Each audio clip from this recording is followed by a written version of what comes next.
Hey guys, welcome back. If you're new here, my name is Becca and today I have the last Bookopoly of 2019.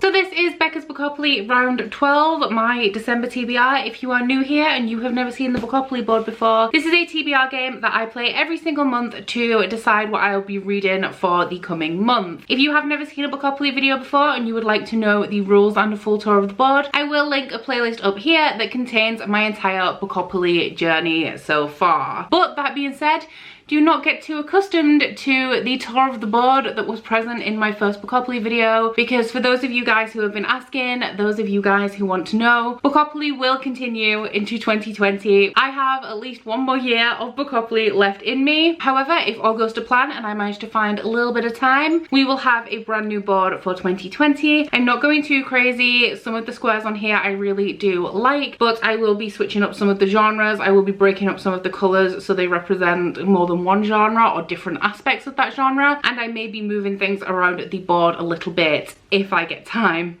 to make a new board, which I think I may be able to. So before we get into the books that I will be reading in December, I just have a couple of things to say. The first one you will know if you do follow my reading vlogs or you follow me on Twitter, and that is that I am currently running a Christmas crowdfunder to help me upgrade my computer. Now this is kind of an alternative to a Patreon for me because I don't have a Patreon and I don't particularly want one, and it also stands as an alternative over the Christmas period to my Amazon wishlist. Essentially, my laptop is dying. I am struggling to get content out at the moment with a combination of having just moved and the fact that my laptop is quite old now and it was never meant to handle video processing in the first place. I have already explained this in length in my reading vlogs and all of the information is on the crowdfund page, but if you would like to donate to that, I would be incredibly appreciative. This will be the biggest piece of equipment I have ever bought for my channel, but I think that you guys will really be able to see the benefits when I do manage to get a new computer in the quality of my videos and also with the efficiency that I will be able to get them out. Absolutely no obligations. I don't want anybody to feel like they have to do this. I don't want anybody to feel pressured into doing this, but if that is something that you are maybe interested in looking at or maybe donating, the link will be in my description box, and as I said, you will be able to find out the whole story of why I'm doing this in the information on the GoFundMe page. So my plans for December, I'm participating in no readathons, maybe the magical readathon. I'm very interested in the way that that's being run for the winter readathon, so I am going to be following that as it goes along. Whether I manage to participate or not is a different matter, but in December I generally commit to absolutely nothing because I work for a company that makes personalized gifts, so Christmas is hell. I'm already doing overtime every single day and it isn't even December yet. As well as that, I do, as you guys know, have my own business to run, and December is a big month for content, so I don't like to commit to readathons. We'll see how the magical readathon goes, but aside from that, absolutely nothing reading wise aside from this Bookopoly TBR. That being said, I do have a few priorities of kinds of books that I would like to read in the last month of the year. As you guys know, this is a time for hitting goals, making sure you've got your Goodreads goal and any goals you set out at the beginning of the year, and just essentially catching up and trying to wrap up 2019. So that being said, my priorities for this month are going to be books in series I've already started and library books. We'll see how Bookopoly treats me,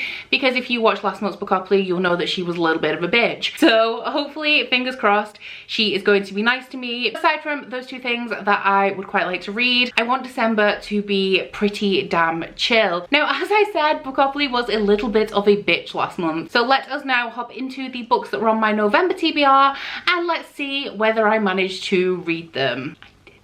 So here is November's Bookopoly in all of her glory. We have The Shock of the Fall by Nathan Filer, which was a viewer recommendation. Ninth House by Leigh Bardugo, which was a mystery or a thriller. All the Birds in the Sky by Charlie Jane Anders, which was a chance card. The Thief by Megan Wallen Turner, which I believe was that. No, I don't remember what that was. Hang on a sec. Okay, so The Thief was a community chess card, and that was to read the first book I found on my Goodreads updates. We had Let It Snow by John Green, Maureen Johnson and Laura Miracle. That was a randomly selected selected book off my Goodreads TBR. Then we had The Mime Order by Samantha Shannon, that was a paranormal book. Frost Heart by Jamie Littler, which was a mystery thriller. And Crooked Kingdom by Leigh Bardugo, which was to read a young adult fantasy. Now there is one book missing off this stack, and that is because I read it in ebook form, and that was Castle in the Air by Diana Wynne Jones, and that one fulfilled the prompt to read a book that Scribd recommended to me. You will not be surprised to find out that I did not read many of these books at all in November. I'm getting my reading mojo back a little bit, but I am also incredibly busy right now and time just really got away from me. So the only books that I actually managed to read from this TBR were Frost Heart by Jamie Littler and Castle in the Air by Diana Wynne Jones, and I'm currently 200 pages into The Mime Order. So normally that would mean punishment time, but you guys said last month that I should give myself a break with everything that's gone on the last few months and just skip the punishments till 2020 and start fresh in January, and that seemed to be the general consensus, so that is what I am going to be doing. Promise guys, I promise that when we get into next year's TBRs, I'm actually going to do this properly, but you guys are pretty forgiving and you understand, so thank you. And now that we have found out how I did in November, let us get into our first roll. So last month we left off on young adult fantasy. Wish me luck guys, because last month was hell.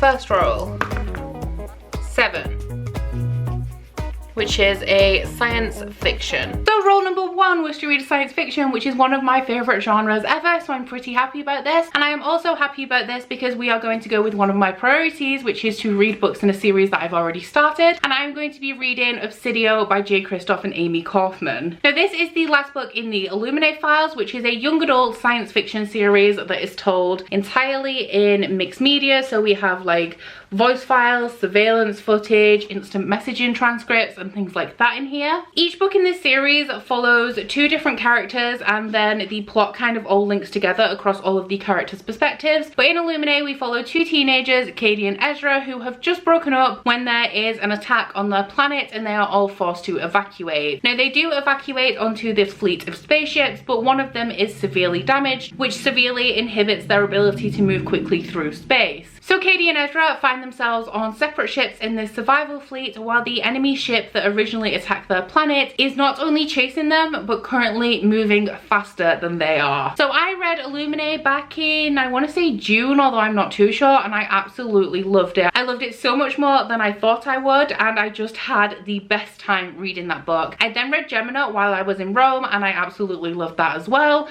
And now I have just been dying to get to Obsidio. It was on my TBR, I think, for September, but September was the month that my TBR just like kind of fell apart and I started not hitting my Bookopoly TBR every month, and since then I haven't had an opportunity to put it on my TBR. So the other 2 books in this series, I listened to the audiobook while I read along, and I do recommend doing that, and I will be doing that again with Obsidio. I think it's a very immersive experience and it just really helps me wind down because I'm solely zoned into this story. So you could say that I am very excited that Obsidio will be the first book on my December TBR. Roll number 2, 6, a classic.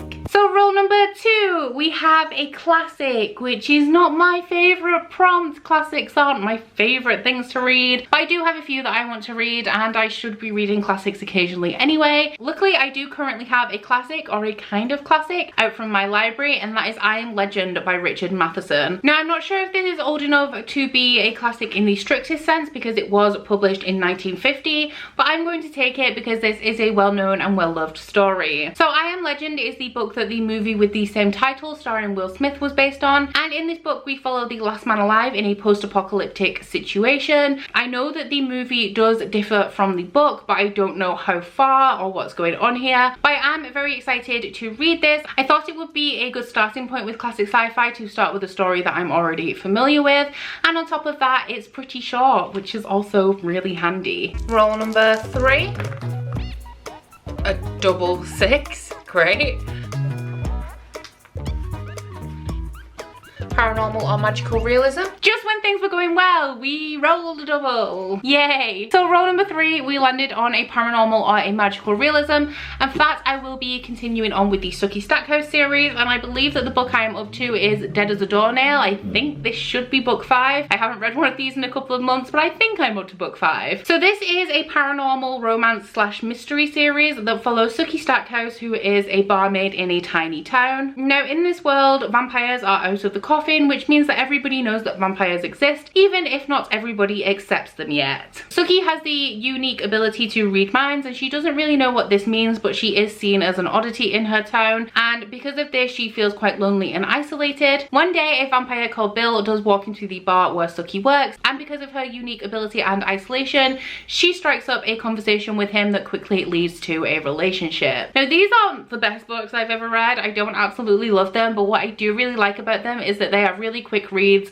they're kind of fun, and they are really good palate cleansers. Now the last book I read in this series I think was Dead to the World, and I actually really enjoyed that, and for the first time I found myself feeling for Sookie and identifying with her and feeling a little bit bad for her. So I definitely have high hopes for the next few books in this series, and from the synopsis I believe that this focuses on some of these shapeshifters in the world, which is pretty exciting because one of my favourite characters is a shapeshifter. Roll number 4.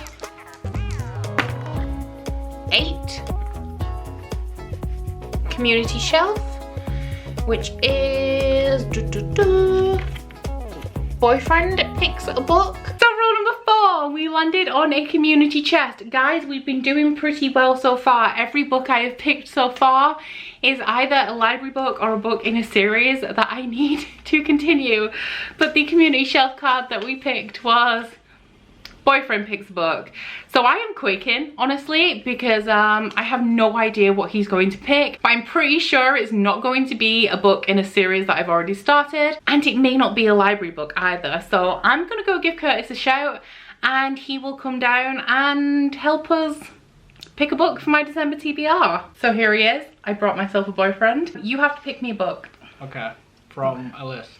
No, from my books. So you have this entire shelf, all of these. You have my TBR cart and everything that's on there. You have the stacks of books that are on the floor behind you. Got lipstick on your forehead. Oh fuck. And then you have these books over here. And you also have that shelf over there. Go wild. Oh, he's already on the move. It can't be the giant book of Sudoku. No, it can't be the giant book of Sudoku.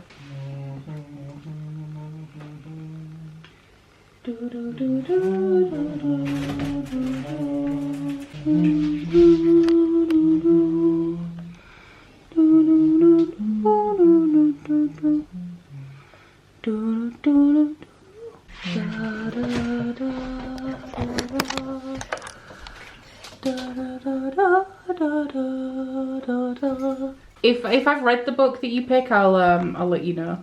Ah. Those are the ones that I've just hauled. The bottom's my library books.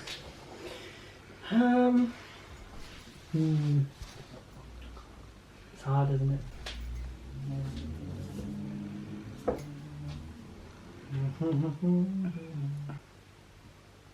It's either this or that. That. Either this or that.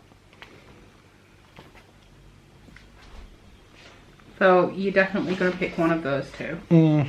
Okay, so he's picked a couple of options. What have you got? I have chosen this. Die Fantasy Heartbreaker, that's a graphic novel that I've just hauled. And this. The Girl King by Mimi Yu is a East Asian fantasy that I was very excited about, that was released in January and I still haven't read. Have you been on my Twitter today? Nope. They revealed the cover for the sequel of that and I retweeted it. Let's go with this then. You want that one? Yep. Okay. You know, actually, I was just thinking when I retweeted the cover, I was like, damn, I wish I'd read that book, because it was released in January, so by this point I'd kind of forgotten about it. So we're reading The Girl King. We could have gone with a graphic novel or a 600-page book, and you chose a 600-page book. Thanks, hon. Cool. Cool. The Girl King. Peace. Okay, so I'm never going to get this shot to look anything like it did before, but Curtis has chosen The Girl King by Mimi Yu. I don't know too much about this, but this has an absolutely stunning cover. It is an adult fantasy that I was really hyped to read, as I said, at the beginning of the year, and then now we're in December and I kind of just forgot about it. I did retweet the cover to the sequel because it's absolutely stunning, and I'm glad that he's picked this.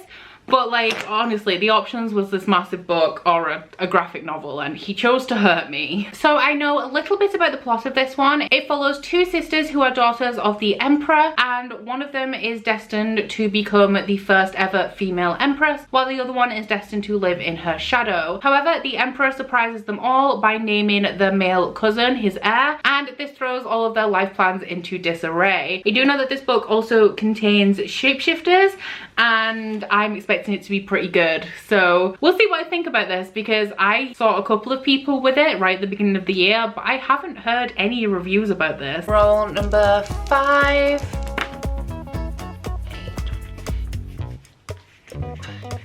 8. Dystopian world. So rule number 5 was to read a dystopian, and I'm actually going to go for a utopian. You guessed it, guys, I'm reading The Toll by Neil Shusterman. I'm going to be buddy reading this with Gav from Gavin Hetherington, of course. We are both very excited to read this book. This is my second most anticipated release of the year, the first one being Dark Dawn, which I've already read, and we both kind of forgot about it in November, and now we need to read it in December. We're also buddy reading this because Gav reached out to me before starting his channel, and I essentially convinced him to read Sight. He absolutely loved it, so we're going to be reading The Toll together, and it's going to be a real cute special experience, probably with a lot of death. So this is the final book in the Arc of a Scythe series, but book 1 follows Citra and Rowan, who are apprentice scythes in a world where humanity has conquered pretty much everything. The biggest thing that humanity has conquered is death. There is no illness, there is no poverty. If you die accidentally or if you are murdered, you can just come straight back to life. So the problem with this is that population control is still an issue, and so the scythedom was created, and their job is to decide, however they see fit, who should die and who shouldn't, to keep the population under control. Scythe was one of my favourite books of the year so far. I also really loved Thunderhead, and the ending of that was pretty intense. I think there's going to be a time jump before the start of The Toll, but I can't say for sure. But I'm definitely so excited to read this. And what will hopefully be our final roll of Becca's Bookopoly 2019 4. Which is an adult fantasy. And then the final roll of Bookopoly for this month and this year, we landed on adult fantasy, which it's kind of fit in with it being my favourite genre. And for that, I will be going with the theme of continuing a series and reading a library book. And I will be reading Beneath the Sugar Sky by Seanan Maguire. This is the third book in the Wayward Children series, which is a series of novellas, so this is very short, that follows children who have been to Portal World like Narnia and have had to return for some reason. So these are all companion novels, so they aren't really linear and they all follow different things. The first book follows Eleanor West's Home for Wayward Children, which is a home for the children who have returned from Portal Worlds but desperately want to go back but can't. The second book, Down Among the Sticks and Bones, follows two characters from the first book in their Portal World. The third book, Beneath the Sugar Sky, I think is a sequel to the first book, while the second book was a prequel in a Portal World. And I think this one follows a character who goes to Eleanor West's Home for Wayward Children to ask for help because something that they have done in the real world has impacted what happens in her Portal World. And I think if they don't change whatever it is they've done, this character may die. I am very excited to be reading this. I do find that as they are companion novellas, I tend to have different opinions about each book because they're all very different. But I think this one is partially set in a fairyland type world,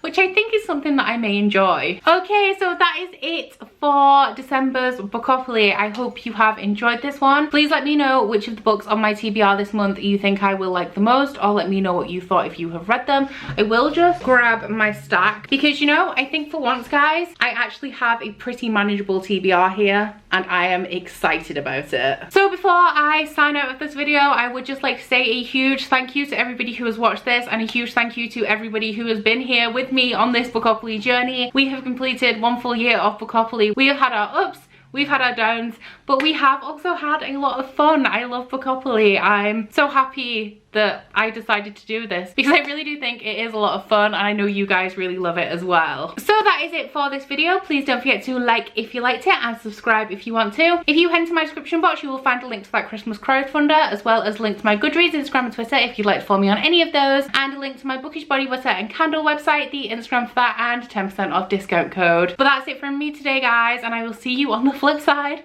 with a brand new Bookopoly board. Bye! Oh, you bite your friend like chocolate. You say you'll go where nobody knows, with guns hidden under our petticoats. We're never gonna quit it, no, we're never gonna quit it, no.